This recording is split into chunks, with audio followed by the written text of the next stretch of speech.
Guys আজকে আমি বিরিয়ানি খাবো। দেখুন আমি আজকে হাবড়া সেরা বাচ্চার বিরিয়ানি নিয়ে এসেছি। দেখুন বিরিয়ানি, স্যালাড,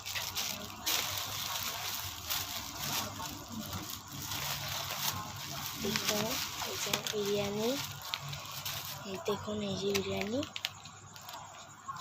আপনারা দেখতেই পাচ্ছেন। এই যে বিরিয়ানি নিয়ে এসেছি, এটা ঢেলে দিই। দেখুন ঢেলে দিলাম। ওয়াও, দেখুন এই যে একটা লেগ পিস দিয়েছে বড়।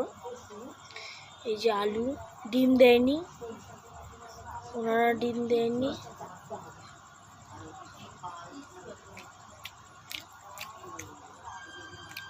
দেখুন আলুগুলো একটু ভেঙে ভেঙে গেছে।